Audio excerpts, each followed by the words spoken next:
So the next appliance, basically the dishwasher, which also has very minimal maintenance.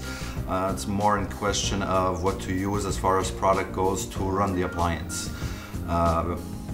Number one, you need a rinse agent, which should be put into a reservoir in the dishwasher. You can fill the reservoir and the amount will be dispensed according to the unit was preset. That should last you a month, 2 months, depending on the use. Other than cleaning a filter, which I'll show you in a second at the bottom of the unit. Please keep that filter clean. If food accumulates in there, eventually the dishwasher is going to smell very, very bad.